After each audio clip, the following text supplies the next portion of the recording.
안녕하십니까. 비가 오나 눈이 오나 바람이 부나 여러분들께 소식을 전달해드리는 마토, 오늘도 인사를 드립니다.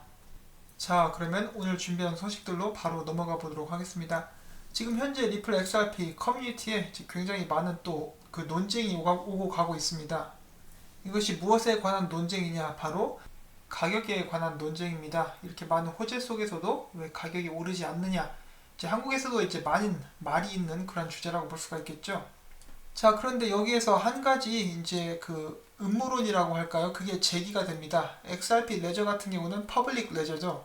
말 그대로 모든 사람을 위한 퍼블릭 레저인데 어떤 사람이 어떤 소문을 퍼뜨렸는데 이게 무엇이냐면은 리플사에서 프라이빗 레저가 따로 있다. 그래서 그 프라이빗 레저를 통해서 기관들이 이제 송금을 하거나 거래를 하기 때문에 우리가 볼 수 있는 그 퍼블릭 레저에서는 가격이 오르지 않는 것이다. 이들은 무언가를 숨기고 있다. 이런 식으로 계속해서 소문이 퍼져나갔다라고 합니다. 자, 그 답답한 마음은 알겠지만은 리플사에서는 프라이빗 레저를 따로 가지고 있지 않습니다. 그 예로 이 CTO인 데이비드 슈월츠가 한 이야기를 잠깐 들어보도록 하겠습니다. But I was under the impression that there is two XRP, the public one for crowdfunding, basically, and the one actually used inside. No, there's XRP is XRP. So, for example, when an That's XRapid good. transaction is done, the sender is buying XRP on an exchange like Bitstamp, and they're selling it on an exchange like Bitso to get Mexican pesos. So Okay. the liquidity for XRapid is coming from traditional crypto exchanges. Okay. 자, 그래서 질문자가 물어봅니다. 이렇게 내가 봤을 때 그 레저가 두 개 있는 것 같다. 하나는 크라우드 펀딩을 위한 퍼블릭 레저, 그 다음엔 내부에서 사용하는 이제 프라이빗 레저가 있는 것이 아니냐. 그랬더니 CTO가 단번에 이야기를 합니다. 아니다. XRP는 XRP다. XRP를 사용하게 되면은 무조건 거래소를 통해서 거래가 된다. 이렇게 간단 명료하게 이야기를 했습니다. 똑같은 이야기를 빵형도 이렇게 했고요. 그렇기 때문에 그런 부분에 대해서는 이제 저희가 걱정을 하지 않아도 될 것 같습니다. 이것과 더불어서 CTO가 전에 트위터에 이런 이야기를 한 적이 있습니다. XRP 레저를 사용하기 전에 이제 테스트를 하는 그런 테스트 프로그램이 있다라고 해요. 그런데 그 테스트 프로그램은 순전히 100% 테스트를 위한 것이고 절대로 기록되거나 하지는 않는다. 실제 돈을 사용하지는 않는다라고 이렇게 이야기를 한 적이 있습니다. 자, 그 다음엔 빵형이 이제 가격 상승에 대해서 뭐라고 했는지 잠깐 들어보도록 하겠습니다. 자, 그리고 영상을 재생을 하기 전에 이러한 영상은 제가 크립토 에리님께서 공유해 주신 내용, 그리고 여기 보시면 뱅크 XRP라고 하는 커뮤니티 멤버가 올린 그 영상임을 일단 말씀을 드리고 싶습니다. 자, 그러면 중요한 부분 재생해 보도록 하겠습니다. I'm not interested in that. One of the things I say internally at the company is I don't check the price of XRP every day. I don't check it every few days. You know, for employees at Ripple or even people in the ecosystem, I don't think about the price over 3 days or 3 weeks or 3 months. What Ripple is doing in enabling an internet of value, this is a 3+ year journey. What I know for certain is if we can continue to build the momentum of customer usage, it continues to drive the velocity and demand for XRP. Over a 3+ year time frame, I feel very comfortable about the opportunity to continue to grow the value of the XRP ecosystem, which is good for all participants in the XRP ecosystem. You know, Ripple, has not, unlike some of the other players in the crypto space, we have focused on an institutional use case. And some of the run-up you were describing that happened last December, I think, was in part driven because XRP was kind of unknown. We weren't focused on speculators. We weren't even listed on the most exchanges. For many markets, it's actually hard to buy XRP. And people say, Brad, why aren't you solving that? And I say, I'm not trying to solve a speculator's problem. I'm trying to solve an institutional problem. I'm trying to solve a problem that is measured in the trillions of dollars that is focused on payment providers and banks.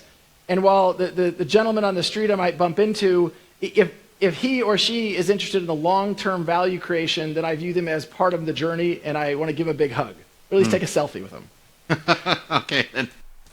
자, 그래서 빵형이 한 말을 들어보면은 빵형 같은 경우는 매일마다 혹은 3일마다 몇 주나 몇 달마다 이렇게 주기적으로 정기적으로 가격을 확인하지는 않는다라고 합니다.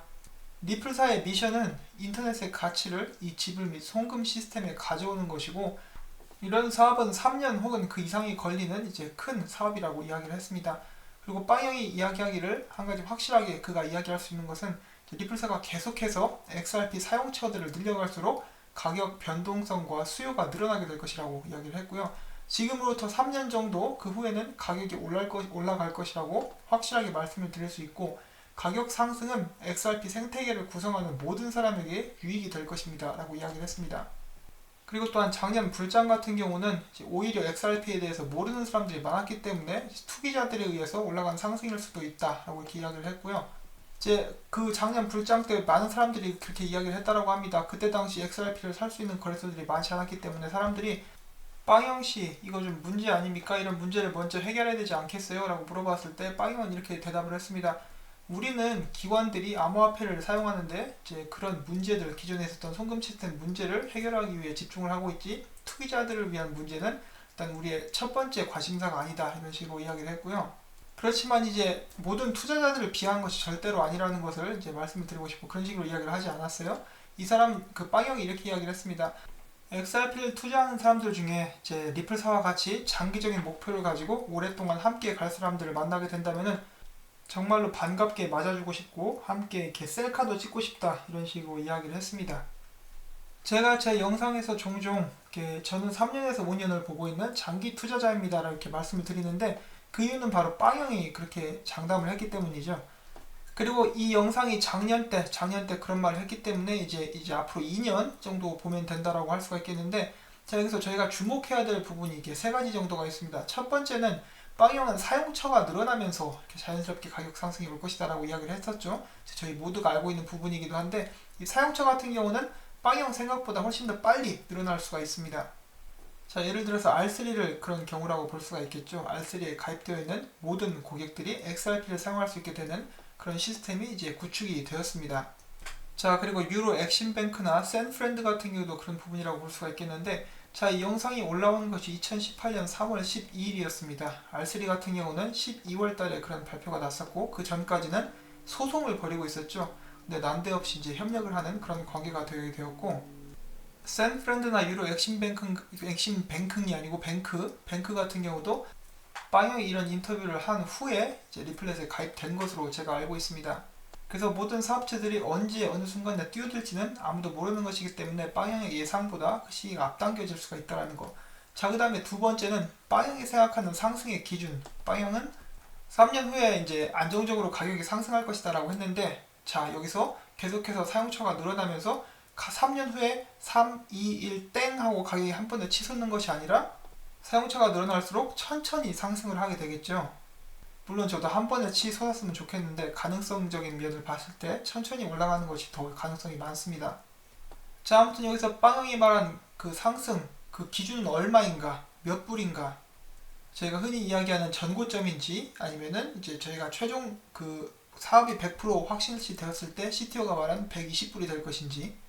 그러니까 한마디로 3년이라고 했다고 해서 2년이라고 했다고 해서 제가 그 기간을 다 기다려야 상승을 볼 수 있다는 것은 아니죠. 항상 기본 전제는 사용하는 곳이 많을수록 가격 상승이 올라갈 것이다. 그리고 사용하는 곳은 계속해서 늘어나고 있다. 이렇게 이야기를 할 수가 있겠습니다. 그 다음으로 세 번째로 고려해봐야 될 것은 장외 거래입니다. 이제 장외 거래로 이제 굉장히 많은 기관들이 암호화폐들을 사서 모으고 있는데, 이제 리플사 같은 경우는 정식적으로 또 발표를 했죠, 보고서에서.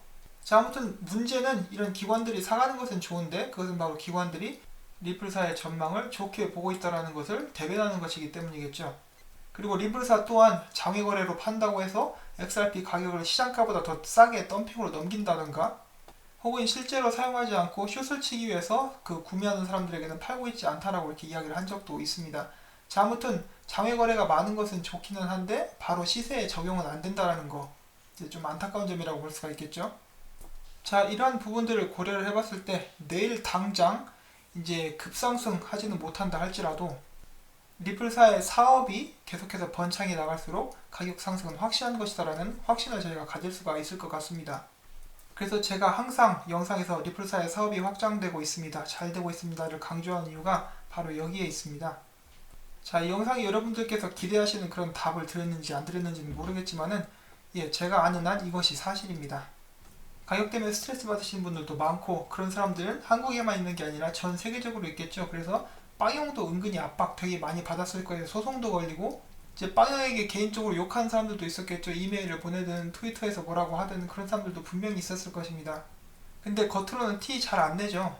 자, 아무튼 다음 소식으로 넘어가도록 하겠습니다. 제가 암호화폐 시간 동안에 잠깐 소개를 해드렸던 그런 소식인데, 리플이 중국의 칭화대와 함께 블록체인 장학 재단을 출범을 했습니다. 중국 명문대 칭화대학 산하 핀테크 연구소가 리플과 협력해 블록체인 기술 연구 장학금 프로젝트인 BRSP를 출범을 했다. 그래서 이것에 대해서 좀 더 자세하게 봤는데, 저도 이제 어제 이것을 보자마자 느낀 것이 있는데, 이제 아마 이것이 그냥 순수하게 단순히 중국의 대학원생들을 위해서 이런 제도를 그리고 돈을 마련하는 것은 아니지 않을까라는 그런 생각이 들었습니다. 리플사가 제일 잘하는 것 중에 하나가 마케팅이죠. 그래서 이제 이 기자도 똑같은 이야기를 했었는데, 제목은 이런 식으로 달아놨습니다.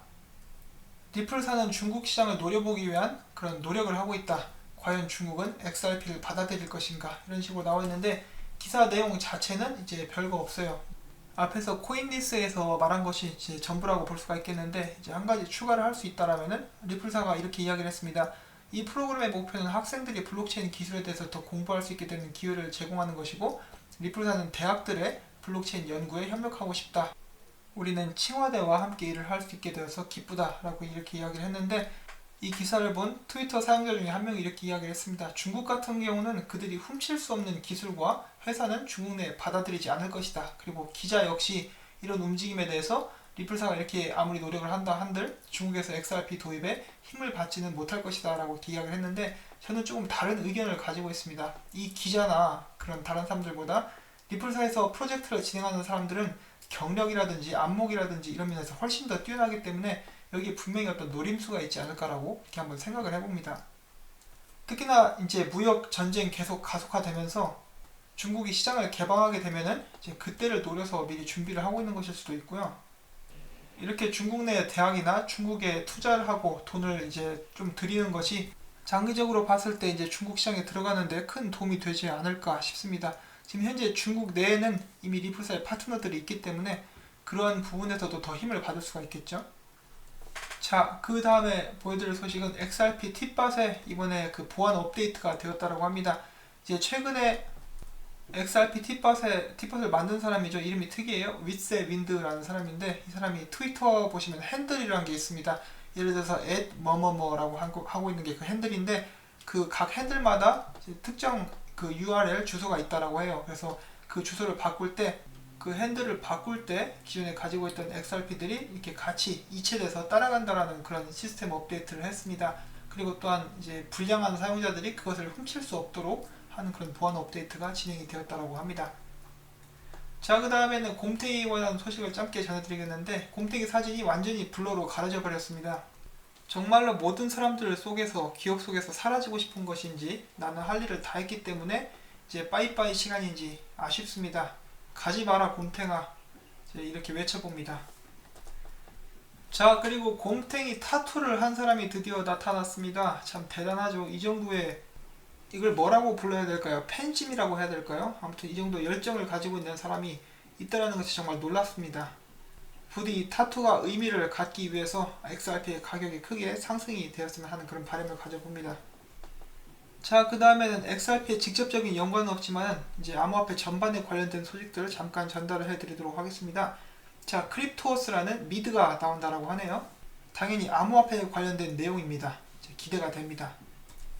자, 그 다음에는 김대영님, 제 시청자 중에 한 분이신데 고3 아드님이 있으시대요. 근데 아드님이 이렇게 시험을 봤는데 영어 시험에 비트코인에 관한 문제가 나왔습니다.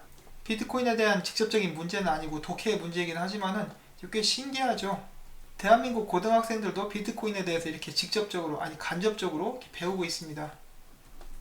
자, 그 다음에는 좀 살짝 불안할 수도 있는 소식을 가지고 왔습니다. 기존의 사람들이 비트코인과 골드, 금 차트를 많이 비교를 하죠. 비슷하다고. 그런데 이번에는 문제가 생겼는데, 이제 최근에는 은 차트랑 비슷하다라는 이런 추측이 나왔다라고 합니다. 이게 왜 문제가 되느냐? 만약에 은 차트를 따라가게 되면은 2,500불까지 떨어질 수가 있다라고 하네요. 이렇게 되면은 이제 비트코인에 묶여있는 XRP도 같이 떨어지게 되겠죠. 그래서 약간 불안한데, 은보다는 금 차트를 따라가기를 한번 바라봅니다. 자, 이렇게 해서 주말에도 제가 준비한 소식들을 여러분들께 전달을 해드렸습니다. 제가 전달해드린 소식들이 여러분께 도움이 됐으면 하는 바람을 가지고 매일 영상을 만들고 있습니다. 이렇게 영상이 유익하셨다면 꼭 구독과 좋아요, 그리고 광고를 한 편만이라도 처음부터 끝까지 시청을 해주시고 광고를 클릭해 주시는 것도 저에게 도움이 됩니다. 제가 채널을 유지하는 그런 힘이 되기 때문에 여러분들께 꼭 좀 부탁을 드리고 싶습니다. 그러면 여러분 모두 평안한 주말 보내시기를 바라시면서 저는 이만 물러가도록 하겠습니다. 안녕히 계십시오.